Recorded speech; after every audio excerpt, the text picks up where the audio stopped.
Hello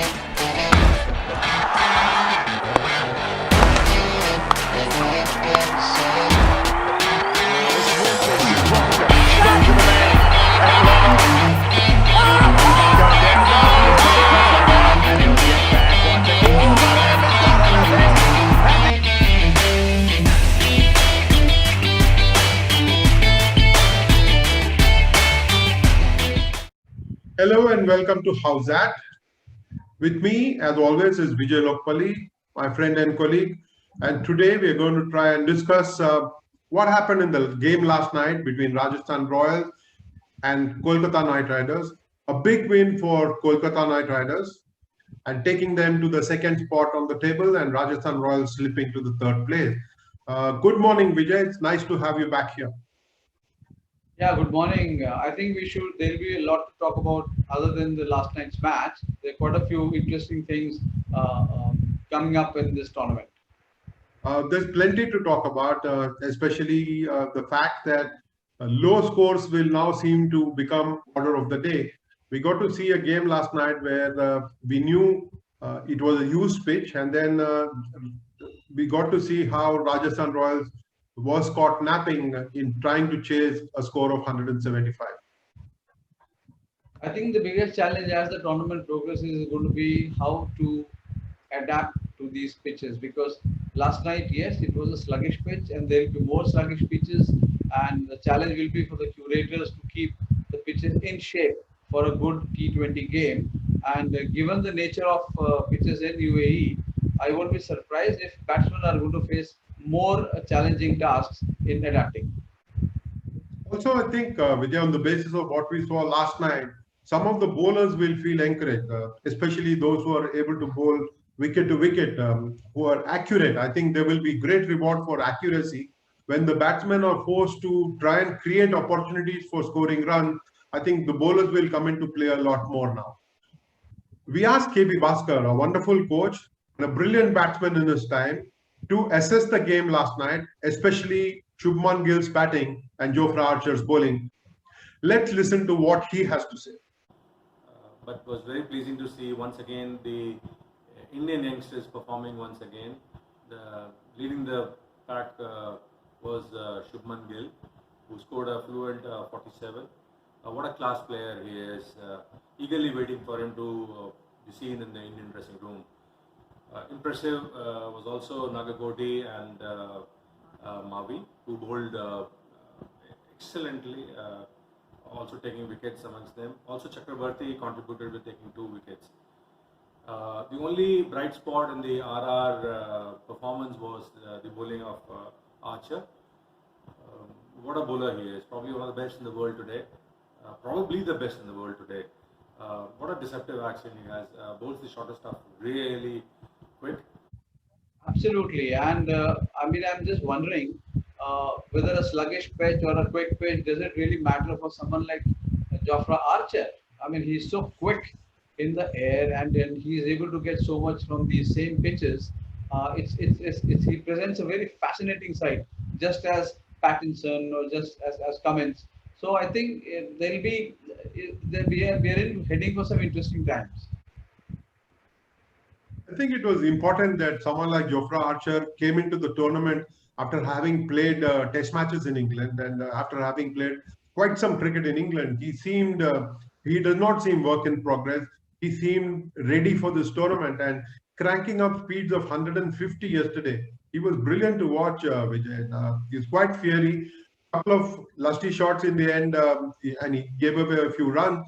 But overall, I think he was quite the bowler of the night, even though others might have picked up a few more wickets. I think it was Jofra Archer who was the bowler of the night. You're right about Archer. He's coming to the tournament with a lot of practice in England, and mind you, he missed a test match also for breaching the protocol.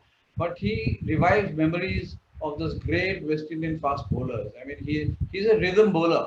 You look at the way he let go the first ball. That set the trend.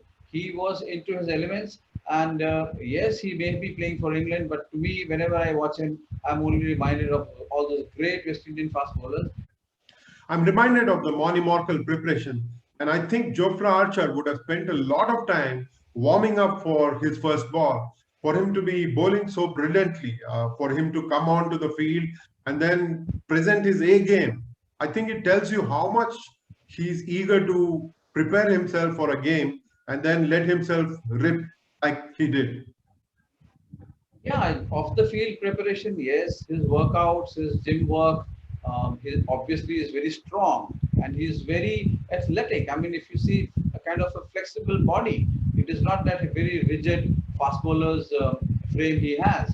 And we must give credit to the support staff who are working on his fitness and keeping him going. And he was so charged up right from the first ball. It is a pity that he ended up on the losing side, Vijay.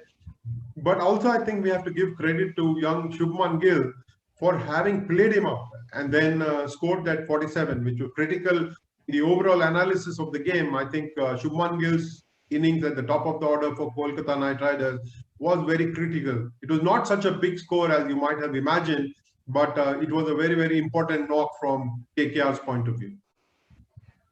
It was an important knock, no doubt, and Gill was also getting rattled. I mean, there were a couple of deliveries where he must have realized that he was very late. The ball actually he was beaten for pace. So young man, good learning process for him. He will know what international cricket is about when you play bowlers like Archer right from your first ball. So yes, Gill had a very good knock, like you said.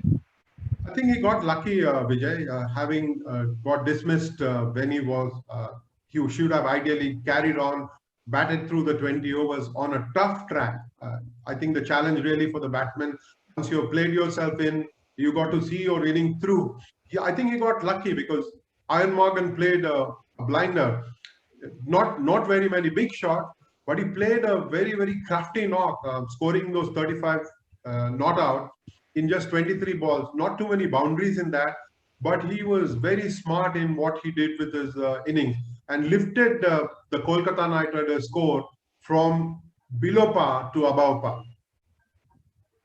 Morgan is, if you see, he's a very intelligent batsman, typical county cricket product, and here he brought his experience into play, his good batting intelligence into play. You don't need to always play big shots. If you can pick ones and twos, keep the strike rotating, and that's what Morgan was doing. And he realized he couldn't afford to lose his wicket at that stage because, like you said, they would have been chasing a much lesser total, the opponents. I think every batsman will have to take a leaf out of Kane Williamson's book, as also Ian Morgan's book, to be able to play smart cricket. I think now the big shots might not be seen very often. Yes, there will be celebrations when batsmen get to Sharjah and are able to clear the boundary. But in larger ground like in Abu Dhabi and Dubai, they have to play smart cricket. And we got to see that from people like Ian Morgan and Kane Williamson, Vijay. As the tournament progresses, we have to realize that almost every player would have come into his rhythm. I mean, you would have played a couple of matches, 3 matches maybe, and then if you're playing your fourth or fifth match, you know very well what to do. You have got adjusted. You have adapted to the conditions. And yes, batsmen will have a big role to play, and maybe big shots will not be happening as much as they are. Depends on how many matches you're playing in the Sharjah cricket ground. But pitches have always confronted the batsman with many challenges, and it's also for the bowlers. They will also have to adjust and to these pitches. The middle order batsmen especially, they will have a huge role to play as the tournament progresses. I think we should rack our minds a little bit, go back in the past and look at what cricketers like Javed Miandar, Asif Iqbal, Mohammad Azharuddin and Sachin Tendulkar would do at a smaller ground. I think the kind of smart cricket that they played on sluggish tracks, I think, again, there is a lesson for modern cricketers there. Asif Iqbal and Javed Miandar, legendary runners between the wickets. Though Asif Iqbal didn't get to play at Sharjah, he had retired by then. But Miandar has taken even 3 runs at the Sharjah cricket ground. You can imagine his running between the wickets and his judgment of a single. And even Azharuddin was fantastic judge of a run.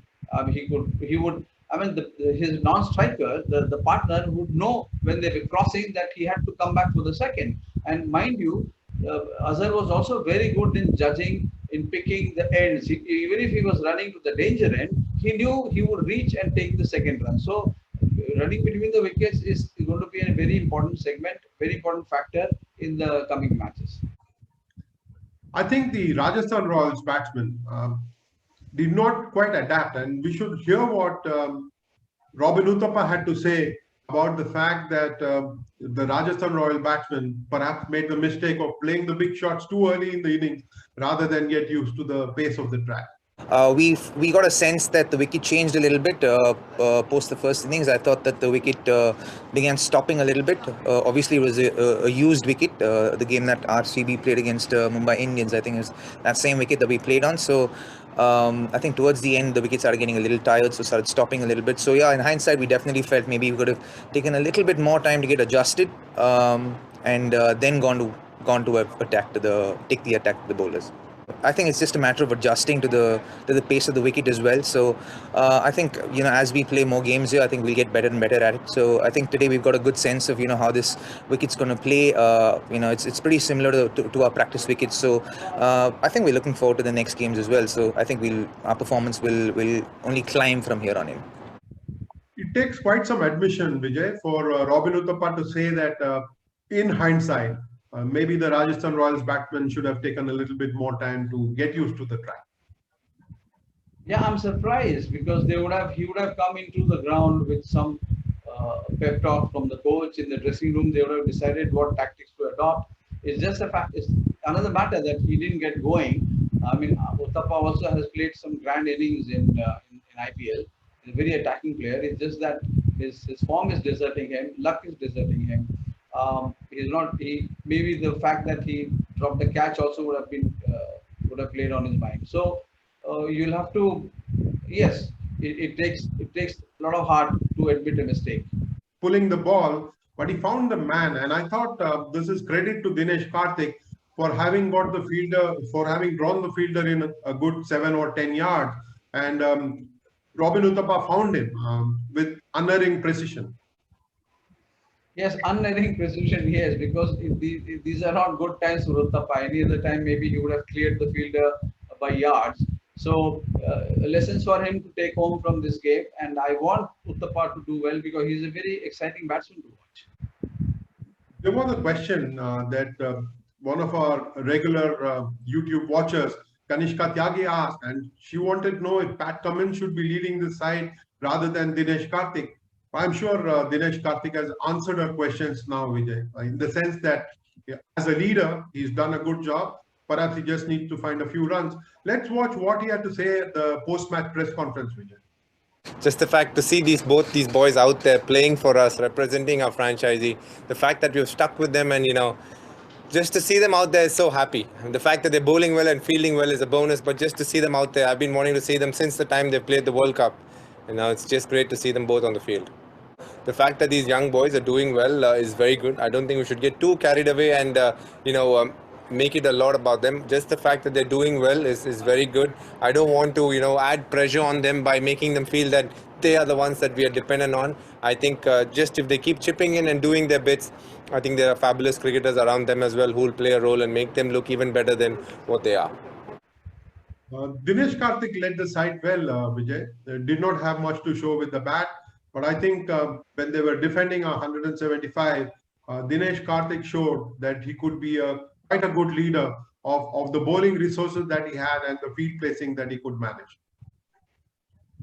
Yeah, and at the post-match press conference, he did mention his youngsters, Mavi and Nagarkoti, the faith he has in them. He enjoys their company. He's guiding them, and these are two youngsters we'll get to hear in times to come. But Karthik, yes, he's firmly in control of his resources. I think it will be unfair if we leave out Mavi and Nagarkoti from the discussion. Given the circumstances, they bowled well within themselves, challenged the batsmen, and picked up a few wickets for Kolkata Knight Riders.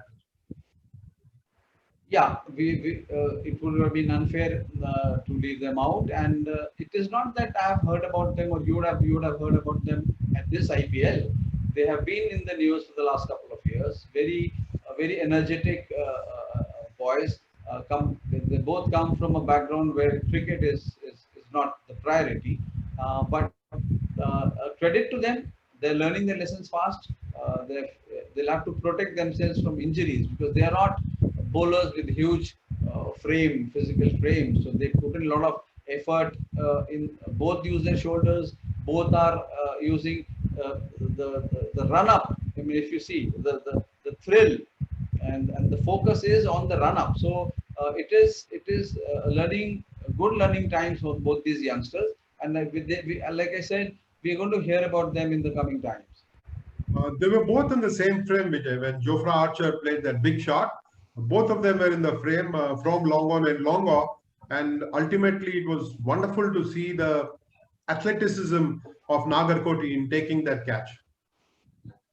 Yeah, brilliant fielders. I mean, the best thing about these youngsters these days is that they're very good fielders. They work a lot on their fitness, and that is what you could see. They're both are very good athletes. Vijay, there's one other point that I want to discuss before we move on to tonight's game. The fact that Kuldeep Yadav was introduced so late in the game, he was almost a forgotten man, wasn't he? What kind of, I wonder what kind of psychological impact it is going to have on a brilliant bowler like Kuldeep Yadav to be introduced so late in the game when 8 wickets were down and he had to come on and bowl a couple of overs in the end. Uh, you're right, but since those who were bowling, who were in the middle of the action, were doing well, I don't mind Kuldeep Yadav being introduced late because in any case, during the game, they must have been speaking to him, telling him, and he also has played a good 4 years of international cricket now, so he would know what is expected of him and what was going on the field. So he must have been mentally prepared when he came on to bowl his first over. Oh, just the fact that the wicket had a lot for the fast bowlers. So for the starting bit, we were bowling a lot of fast bowling, and then we have two spinners in Sunny and Varun as well. So we just looked at the odds, and then after that we just brought in Kuldeep when the time was right. I think we hear a lot of batsmen speak glowingly about batting order and letting the captain decide the batting order. I'm sure Kuldeep Yadav has got similar things to say, but deep down he must be wondering if he needs to do something better for the captain to show a little bit more faith. But then Dinesh Karthik would have used his resources, employed the best person at the best time, and then the results are there for all to see. I'm sure Kuldeep Yadav will not have too much to complain in the end. Yeah, like we said, when in the coming matches, there will be a bigger role for him to play on sluggish pitches. That is where he's going to be very, very effective. Vijay, tonight we've got Kings 11 Punjab playing Mumbai Indians. Should be another interesting game. It should be something that is going to keep all of us awake till late in the night because both sides can pack a punch. Both sides can pack a punch. Rohit Sharma would be itching to play a big knock, but I want again to watch KL Rahul in action. I mean, KL Rahul and also Mayank Agarwal, they're wonderful batsmen, but yes, and a good innings from Pollard would entertain the public. Vijay, I was speaking to someone who knows Mayank Agarwal really well, and he told me that Mayank has lost as much as 7 kilos, and that he's perhaps at his fittest now in terms of overall competitive. He's perhaps at his competitive best because of his fitness. It is wonderful to watch cricketers. I read how Sanju Samson got inspired by Virat Kohli to give up some of the food that he was eating, the kind of food that I read that Sanju Samson was inspired by Virat Kohli to change his diet. It's wonderful to watch young cricketers share how they are now more careful about their fitness and work on it. Mayank Agarwal, a classic example, with plenty of runs to show this season already. Yes, and all of them have a diet chart to follow. I mean, they don't normally cheat on what they eat, but it is in there for their own benefit. They realize it's such a professional sport now. It pays them well good livelihood. So I think credit should be given to those dietitians who are taking care of their what they eat and what they don't eat. Thank you very much, Vijay. As always, it's been wonderful engaging in a conversation on cricket with you. Let's get together again tomorrow morning. Thank you for watching us. Do give us the feedback that you wish to. It could be criticism. We welcome that.